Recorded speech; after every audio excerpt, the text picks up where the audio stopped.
Hello there, I'm Tom Wiggins. And I'm Emily Elias, and this is Desert Island Tips, the podcast where we pit condiment against condiment and ask, if you were trapped on a desert island, which 5 dips would you want to take with you? We've had a little bit of a break, in case anyone's not aware, because Emily Elias got married. I got married, and I brought you back congratulations. a gift from the honeymoon. What? Yeah. Is it a condiment? It is. Ah, yes. Mayonnaise con alo. It is a garlic mayo? It's a garlic mayo from McDonald's, and it is like... Portuguese McDonald's? Yeah, and it is like a touch from an angel. It is delicious. Do we not have this here? We do not have this here, okay. And I would like to call out the McDonald's brand for that because, as we've discussed, mayonnaise on its own, white mouth lubricant. Absolutely, but yeah, put garlic in it. This is delicious. I'm absolutely for. Did I not mention it in the episode? We did. I'm just covering old ground for new listeners. Garlic guzzler burgers that you get at Glastonbury that have got garlic mayo in are delicious. What a treat. Because of the garlic mayo. What do you recommend I eat that with? Anything. I mean... Literally anything. Yeah. A stick. Go get some nugs. Some socks. Go pick up... Oh, you would recommend some McDonald's food? Yeah, why not? Like, okay, go fine. pick yourself up some nugs on the way home. Just be like, no, don't need any dip. Brought my own. That would freak out the staff at McDonald's in Balham. I can tell you, my new husband, so weird to say, was not impressed when at the airport I panic bought 6 of those sauces on the iPad, and he was just like, stop pressing it. How much? Stop. 40 euro cents a It's go. quite a lot, actually. It does add up when you buy them in multiples. But if you think it's worth it, then I'll treat it with the respect it deserves. I think it is worth it. I look forward to your critique later. As an update for anyone who might have forgotten, the island is home to tomato ketchup, brown sauce, English mustard, sriracha, and ajika, the sensation from Russia that you discovered back in July. I'm not going to lie to it you. was. I put it on some chicken this week. Best dinner of my week. Do you rate everyone every dinner through the week? Yeah. And then give an award out on Sunday? Yeah. It's like Tuesday, you were close, but you were no Thursday. We've also got a small update from the last episode, which was maple syrup. We do. Which I'm going to say is our most controversial episode so far. We've had a Would you lot of agree? episodes. We've had a lot of controversial episodes, but I think that is the most controversial. I'd hate to agree with you. And so since my family was in town, I decided to go and ask the matriarch of my family, Granny, Right. what she thought. Canadian granny. She's Sri Lankan Granny. Right. So Sri Lanka to England to Canada. Yeah. She's got a wealth of Okay, knowledge. so she's got sort of all perspectives. Yeah. Yeah. And this is what she had to say about it. Okay. Me and Tom Wiggins were having a fight Yeah. over maple syrup because I said it was a condiment. Yeah. And he said it wasn't a condiment. No, it's not. You don't think maple syrup's a condiment? No, it's a syrup. Close You call that a condiment? But you put it on your pancakes. Yeah, but it's a syrup. Yeah. Granny, you're breaking my heart. I really thought it was a condiment. No, I think he's right, Emily. What about guacamole? Is guacamole a condiment? Well, it's avocado, isn't it? That's not a condiment because that's a fruit, right? No, Granny, you're It's such a a dip. traditionalist. it's a dip. Yeah, a Yeah, dip. it's a But dip. like it's a dip in a condiment. You can call it a condiment if you want, but not me. So Granny has the final word. She's quite a fundamentalist. I mean, she's gone for the whole Jaffa cake argument, hasn't she? It's like, is Jaffa cake a biscuit or a cake? It's called a Jaffa cake. It's a syrup. She's gone for I the same mean, thing. She's gone, you idiot, it's got syrup in the name. I have to, defer to her expertise. However, I do ultimately think maple syrup is a badass condiment, and you just We've been aren't through there this. level of We've done a appreciating whole it. episode on this. We're not doing part Fine, 2. let's move on. We're doing a redux. What are we doing this week, This Tom? week we're doing mint sauce. Whoa! Which is I couldn't have guessed that by reading the episode title. It's a very traditional sauce in this country. I feel like it is time we did it. We've done quite a few less traditional sauces so far. And I just feel it's very British as well. It is incredibly And we had a British. very Canadian one last time, so now we're having a very So this British is like one. the rebuttal? Yeah, this is the balancing things out. Mint itself, very long and complex history. It's been around for a very, very long time. I'm talking about the plant. Yeah. Believed to originate from Asia and the Mediterranean region. So I mean, it's quite a big space. yeah. But fair enough.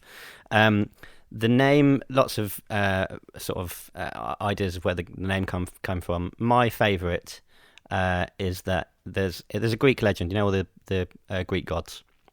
There's a Greek legend that a nymph called, I think, Minthe. Minthe the Nymph? I'm not sure. Minthe the Nymph, yeah. It's spelt mint with H-E on the end. M-I-N-T-H-E. Minthe? Minthe the Nymph. Minthe the Nymph. I feel like you're like stumbling into tongue twister territory. She attracted the attention of Hades. But well, you know, she's a nymph. I mean, a nymph. She's easy. not a nymph. She's a nymph. I do it on the regular. That's kind of what she's there for. Hades' wife Persephone turned up, and because you know she's not happy with this situation. Who likes a nymph in a marriage? She attacked Minthe, and was in the process of trampling her to death. So quite a serious way of dealing with this. Hades turned up and turned her into a herb. And that's mint. Which is crazy. So Hades... I don't get the correlation. No, it's weird. Like what? So like he just invented it. He was like, I'm going to turn her into something that that doesn't exist yet. Mint. Was it like to save her so she would live on forever as a plant? To be honest, I don't really know what the moral of this story is. It's just the moral of the story is don't piss off Persephone. And it's also don't cheat on people who are already married. Good morals. So I just feel like Hades is, you know, the opinion of him is, you know, is it the god of war, the god of death, or something? I thought it was hell. Hell, maybe. I mean, they're all bad things, right? But he invented mint, which is quite a nice thing to do, isn't it, for the world? I think. And I feel like he doesn't get enough credit for that. All we ever go on about is the death side of things. Right. When there's this whole inventor of mint side of things that we should be talking about as well. Touche. He gives and he takes away. But it's got this Greek association, not just the Greek gods, but the Greeks used to clean with it, as in they used to clean surfaces and things with mint. They used to bathe in it, which, you know, you still get minty. You get that minty shower gel, don't you? That's gives you a little tingle down under. Yeah, a little bit too. How do you feel about it? What's the word? It's too refreshing. It's too minty, basically. Is it too? I don't know. I don't really use it. It's very cheap, isn't it? But it's not. I'm not really keen on it. John Lyons uses it, or has used it in the past, and he reports a tingle. This is when you're going through rating the. He's not going to like that I said that. Rating the dinners for the week. And can you report any tingles? How is the shower soap? Can you report any tingles? The Romans were the first to use it in sauce. Possibly, we can narrow this down to a specific guy whose name I can't pronounce. Marcus. But let's see you try. Marcus Gavius Apicius. That sounds right, doesn't it? It sounds Roman. I can't see it written down, so I'm not going to argue with you. He lived in the 1st century. So this guy's not actually a cook. He's sort of a... I've sort of thought maybe he's like an early Heston Blumenthal, but Heston Blumenthal is a cook, obviously. But he likes to... like an apothecary? Yeah, he likes to throw big parties and have big banquets and stuff, but he doesn't actually do the cooking himself. He's got a staff to do all that for him, but he comes up with the recipes and stuff. So he like sits on his, you know, marble platform and he summons his cooks and he goes, make me something minty. I think he literally tells them, like, I want all these things. Put all these things into this thing and that's what you're going to make. And if it's not delicious, you're fired. Well, I mean, I guess it was slaves, so he seems to be he seems to be fairly relaxed in terms of what he's putting on the table. So one of my favourites, there was one of the dishes he served was red mullet, but the way they killed the red mullet in the first place was to drown them in a sauce made of red mullet, which is really, really dark. But apparently that's how you make it taste the nicest. Nowadays, if somebody was to do that, it would be like in a pre-sentencing report as to why they are a psychopath. Absolutely. Like the next step is they microwave their dog. I mean, that's only Exhibit A as well. He used to serve flamingo. What? Which I think is just massively decadent. I think like fair dues. It's a bird. If I was in a restaurant and there was flamingo on the menu, I would absolutely have it without a second thought. Do you think they include the neck if you're roasting a flamingo, or would they cut it off? And then you could sort of chew it. Like it'd be like a prized, like a neck meat. I reckon. I don't know. It didn't. We don't take go a into swan's this detail. neck. I would do though. I hate swans. Have we been? I don't think we've got time to go into it, have we? The other thing he used to serve up was something that sounds ruder than it is. Coxcombs. What is that? You know the sort of fleshy red bit on the top of a chicken's head? Yeah. It's that. Oh. They used to make people eat that. Maybe they still do somewhere, I don't know. But that's Was it like a delicacy? Well, these banquets sound like they were pretty fancy businesses. So it must be. I would have thought so, yeah. But this reminded me of, in a French lesson when I was very young at school, one of the pupils in my class, Dean something, was coming up with food that he was, learning how to say the names of food and stuff. And he came up with the idea of serving hairy duck with spider's lips. What French class were you in? Which has always tickled me. And I feel like spider's lips would be the kind of thing that Marcus would have served at his table. Can we just back up? Mm-hmm. Honestly, what French class were you in where you're like fantasizing? What, are you just learning how to say foodstuffs? And Dean was having a bit of a laugh, and he came up with crazy dinner, which was hairy duck with spider's lips. See, I thought you were going to go something like, I remember being in French class, and we learned that like a cockerel makes a different sound. They go cocorico. No, you don't need to know that. And then that's not useful. That's not useful in French.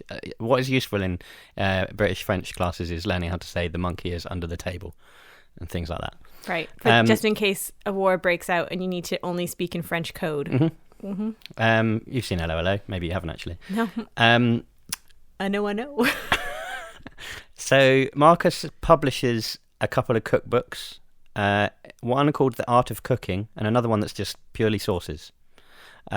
I say published because his authorship of these books is sort of disputed.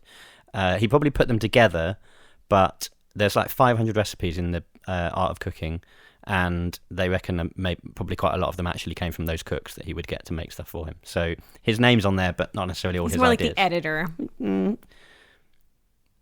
What would be the other word for it? Yes, but I mean, he's putting it together. He's like a curator. He's the curator of the book, almost. And a lot of them have sources that are there essentially to mask flavours of things that are in the recipe. So this is how I'm drawing a line between the mint sauce from the Roman times with mint sauce of today, or at least how we got to what it is today. Because there's one in there which is a recipe for a sauce served with mountain sheep, which has got pepper, thyme, wine, prunes, honey, vinegar, raisin wine, and mint in it. So there is a mint sauce, albeit with a lot of other ingredients in it, but they are using mint in their sauces. The Romans invade Britain in, can't remember the year. It's later that century. It's still we're talking very early on. It was a big 40, century. 40 something, I think. They did it a couple of times, but the first times it didn't quite work, and they came back later. There's a whole series on Sky Atlantic about it now. I'm not here to teach people history. I'm here to teach people about condiments. Fair. And it is your attention to detail that has made us the number one condiment podcast in the world. So the Romans invade Britain. Over the next, couple of hundred years, their customs obviously spread throughout British life. Whether using mint in sauces or having a specific mint sauce is picked up straight away isn't really clear. It's very difficult to tell with these kind of things that happen over so long periods and without proper records being kept and all this kind of stuff. The vagueness of condiment history, once again. But if you go, I mean, we're now talking quite a bit later, but in the 14th century, there's records of people using mint for toothpaste. So it's being used for other things as well. Was that did they think at the time it had antibacterial properties, or was it just it made it smell good? There's medicinal uses. One we're coming on to. I mean, now I've said it out loud, what really is toothpaste apart from mint sauce? It's just sauce for your teeth, isn't it? No. I think there's lots of things in toothpaste. Yeah, but it's essentially mint sauce. And calcium and. If you were out of actual mint sauce at the dinner table on Sunday lunchtime and you're having roast lamb, if you got some toothpaste and coloured it green and maybe added a little bit of water or something to sort of thin it out. You're not supposed to swallow toothpaste. I reckon you'd get away with it. Oh, dear. You can do it. It's not going to kill you. I don't want to come eat Sunday dinner at your house. Toothpaste mint sauce. In the 15th century, there's a chap called William Turner. He'd studied medicine in Italy. He believed that mint was good for the stomach, whether it's just for taste or aids digestion, not really clear, probably a bit of both. And he also thought this stuff is good in sauces. So we're building up a picture, right? In the Middle Ages, around this time, Persia is a big influence on culinary trends and traditions and stuff in this country. Mint used a lot in the Middle East. So there's that sort of, I think, like a second prong of attack. Romans bringing it in, Persian influence attacking as well. And gradually, mint as a sauce, mint sauce becomes a common thing to be consumed. The thing that you keep coming back to when you look up mint sauce is sort of where the connection with lamb came from, how it started. I was going to ask that because I think if you were to have mint sauce with anything other than lamb in this country, it's kind of like a step back, a drop jaw. People are aghast. What are you doing? There's a lot like you don't really have mint sauce with roast beef, or you don't really have mint sauce with like a roasted chicken or something like that. Apparently it's quite nice with roast chicken. I don't deny that. I've never had it. I've never had it, but I'm just saying that it's like the connotation of this condiment is so heavily married with lamb. I think there's an element of everything has kind of got its condiment. All the roast meats have got their own condiment, and to sort of mix and match them is sort of not seen as the done thing. To go rogue. So there's a couple of theories as to why the lamb mint sauce connection first occurred. Both of them have got doubters. First one, basically back in the Middle Ages when this kind of all was supposed to have started, it wasn't really lamb people were eating. It was more likely mutton, because they weren't killing the lambs because they need them for other things. Yeah, it made more sense to have older meat than to kill a baby. We're not farming on the same scale as we are now back then. So they would be eating mutton more than lamb, which is a lot stronger flavour than lamb is. And it's a much tougher cut just because it's an older meat. Yeah. So basically it was just that mint sauce made it more palatable. Or I guess maybe enzymes and then the sauce help break it down. Absolutely. It's quite fatty, as is lamb. That's another one. But there's a suggestion that like tastes back then weren't as kind of disparate as they are now. Whoa, you're breaking news here. Well, as in that there wasn't so much of a distinction between sweet and savoury foods then. Yeah. So people wouldn't have had the same reaction to the strong flavour of mutton that we do now. Back then it would have been very normal to them. So maybe there's some truth in that perhaps, but it's probably not, it's not guaranteed, you know. The other one, which has quite a few people doubting it, but I like this one. And it is repeated all over the place. I know that happens, but apparently Elizabeth I was trying to protect wool production.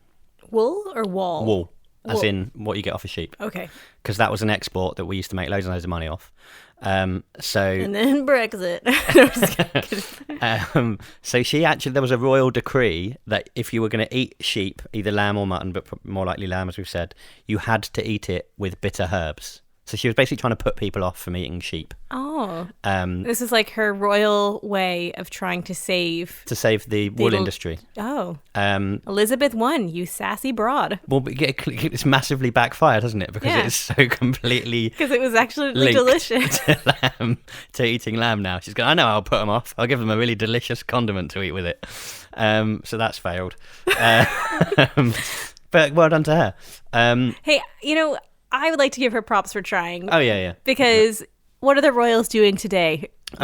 Closing car doors themselves? No, she was trying to save an industry by edicting a condiment onto people. I just and it's quite a sort of weird way of doing it. Rather than just going, stop eating so many sheep, we need to export the wool and stuff. It's like she went, It's just a little new rule about when you eat lamb and mutton, you've got to have some mint sauce with it. And if I catch any of you not having mint sauce with it, you're going to get put to death, or whatever they did to people back then, which I'm pretty sure has put them to death.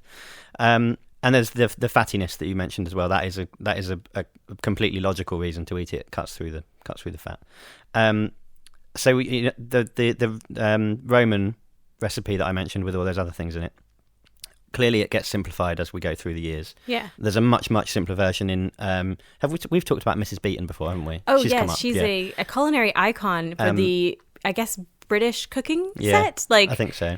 In Mrs. Beaton's Book of Household Management in 1861, a must read. There's a mint sauce recipe in there. Just mint, sugar, and vinegar. That's it. I'm honestly thinking about getting that copy of Mrs. Beaton's and trying to do an experiment where I live my life by it. But we all know what will happen is manage your household. I'll maybe make one meal and then I'll be like, this is too much work. Can't be asked. Give me some mayo com aloe from Portugal. Yeah, but I would have already set up the website and stuff, so I'll feel guilty and slightly committed as I hit renew on the license and never update the website. How easy is it to get a copy of that book? Do you know? Have you looked into Library everywhere. Yeah, but if it might be out of print completely. No, I don't think it is. I think you can still buy it. It's just a matter of Amazon priming it. You won't get a first edition, but you might get one of the later ones. No. Do you know who else has a mint sauce recipe? Bit newer. Gwyneth Paltrow? Might do, but that's not who I'm thinking of.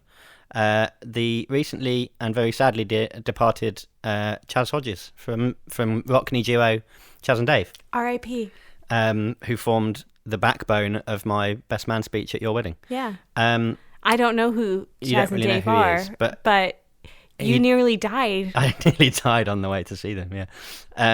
He died very recently, but he used to have a column in the Express called Chaz's Rock and Roll Allotment, which that you can still read online. I recommend reading them because they're very good.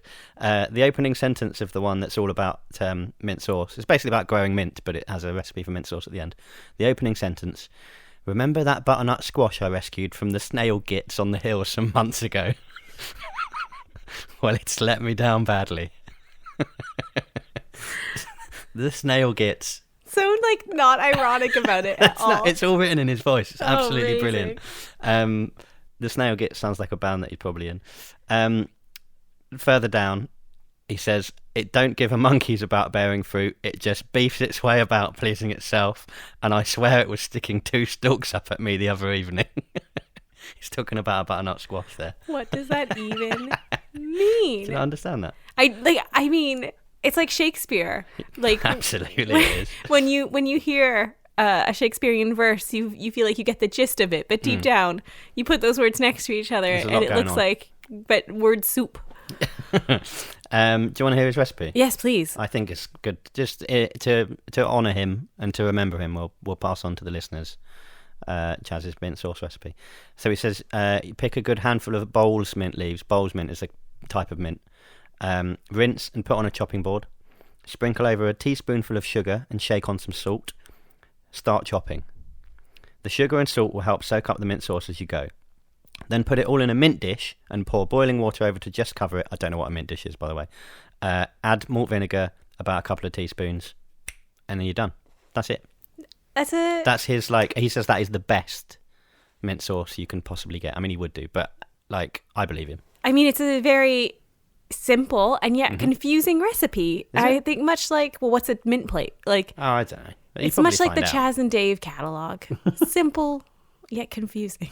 It's confusing if you don't have it running through your veins. Like you do. Yeah. Are you in mourning? Yeah, a little bit. Yeah. I'm sorry. Because I found out on Saturday, and I was on the way to the football, and we were playing Spurs, and Chaz and Dave are famous Spurs fans, and they played Ain't No Pleasing You at half-time, and a bit choked up during the half-time break, but it's a big loss. What I wanted to talk about briefly was the divide between mint sauce and mint jelly. Yeah, what is the big difference between mint sauce and mint jelly? Well, so we're talking North American here. So jelly to a British listener is more like jam, basically, in the same way that peanut butter and jelly is to us is jam, right? So mint sauce over here, people will know, is quite thin. Mm-hmm. Mint jelly, which is more popular in the States, is, I assume, I've never had it. It's more viscous? I assume so. It's more like a... Is there a split in Canada as well? I've only actually seen mint sauce, so Right. I'm wondering if mint jelly is an American Specifically thing? America, United States, rather than North America generally. Because, like, I guess, you know, in Canada we have a bit more of a British influence. But then again, I grew up in, like, a weird household where it was, like, a British household in Canada. So I'm not sure. Who knows what the neighbours were doing? Yeah. We were never invited around to tea because we were the children of the divorced woman. So, But it's very difficult, as in I haven't been able to find out why that divide has occurred. Because you have to assume that we took mint sauce to America. Yeah. So I don't know where it became thicker in the history of mint sauce, but you can't shed any light on it either. So we're gonna have to just leave that. Like, my only sort of guess, An open-ended ending. this would be like a completely educated, out of nowhere guess. Would be sort of in the same vein as like how cranberry jelly is in the States, where it's kind of more like it looks like a Jell-O type product. So it's like just the American palate. Maybe they were trying to make something, if you could identify cranberry jelly, a mint jelly sort of, to then go with the lamb version. So like this consistency, is essentially. to have some sort of like senses. uniformity about jelly with meat. But this is like I'm completely guessing out of nothing. I don't know, but that's the end of my mint sauce tale. It was very minty. It was refreshing. Thing is, for me, it's peppermint, by the way, they use. Not spearmint? Normally. It's normally peppermint. Is spearmint a thing, or is that just made up by marketing company? No, it is a thing. It's my favourite variety of polo spearmint. You know, the ones with the little green dots on them. Yes, I'm surprised that I don't... Because, when I have roast lamb, I don't think I must have mint sauce with this. Neither do I. It's kind of like when you have like a roast lamb at a pub and they give you mint sauce, you're like, oh yeah, this is nice. But if I was like to be making it for myself, I would never be like, I must have some. The meal is ruined, flip table. Yeah. There's no mint sauce. Which is weird because I do really like mint. So, like in your daily life? Yeah. How often do you have mint a day? Like, well, twice when I clean my teeth. Fine. Swallow it all. Gross. I don't. It's not like I have it. Do you have like a mint tea to go to bed? No. Do you have? Don't drink tea. But I like a mint Viennetta. Mint chocolate. What a delicious polos. flavor combination. I really like soft mints.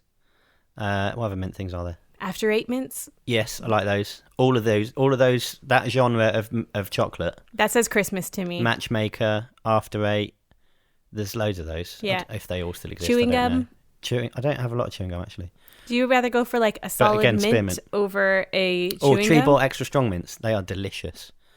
But for some reason, not that bothered about mint sauce. Which I think is probably going to be clear to everybody. That suggests you're not making a fight. Yeah. I'm not really going to fight for its inclusion. I same. The other thing, I don't think that lamb. You'd get much lamb on a desert island. It doesn't feel like the right environment for them. No. So it seems like a waste. Basically, I have no... Maybe that's it. No strong feelings either way. Yeah, like really. I have no opinion about it, and therefore it makes me hard for me to argue either way how I feel about it. It feels like a bit of a downer to end. Well, not really a downer, just the sort of... It's a bit anticlimactic. It's like a mint sauce of episodes. Yeah, a little bit. Apparently mint's quite good for flatulence, so it feels like we've sort of farted our way to the end of this episode, but in a very unspectacular way because we had too much mint. Toot toot. Well, join us next time for a much more upbeat episode. Well, it wasn't downbeat. Well, it's just that it didn't have any sort of revelation at the end. Maybe the next one will. I don't know. It's got the next episode will have 100% less granny in it. Oh, I think that's a bit of a shame. It is well. We peaked. We could add her as every week. We could basically just go, is this a condiment or not? And she could decide. Well, it'll probably be based on what it's called. Well, while I had Granny, I asked her to give me her top 5 condiments of all time. Yeah. I'm saving that okay. for a special episode. I don't know when. When we've got nothing better to do. It feels like this when one I have, was when I have right time, for it. when I have time okay, to fine. actually like edit it together. How long did she speak for? Oh, like we chatted for like 20 minutes about condiments. Are we going to do a whole Granny episode, do you think? Well, I've got like some inserts for Granny for some future episodes. Okay, so fine. stay tuned for I'm that. looking forward to those. Don't forget that we are on the social medias. We've got Twitter, an Instagram account now. Do you want to do that one first? Desert Island Dips. That's the full one. Twitter is just Desert Island Dip because they didn't give us enough characters. We're on Facebook at Desert Island Dips, and you can send us emails at desertislanddips@gmail.com. Please do. Any feedback, anything we've missed out about mint sauce, and let us know. Be a buddy and rate and review us on iTunes or any sort of platform that calls for a rating, and like only if it's 5 stars. Because we'll take a 4. I'll take a 4. Yeah. None of your 1-star reviews. No baddies. If you passionately have time to write a 1-star review to hate on us, like examine your life priorities. Get a real job. Yeah. Thanks for listening. Do join us again next time. And this has been Desert Island Dips. Goodbye. Bye.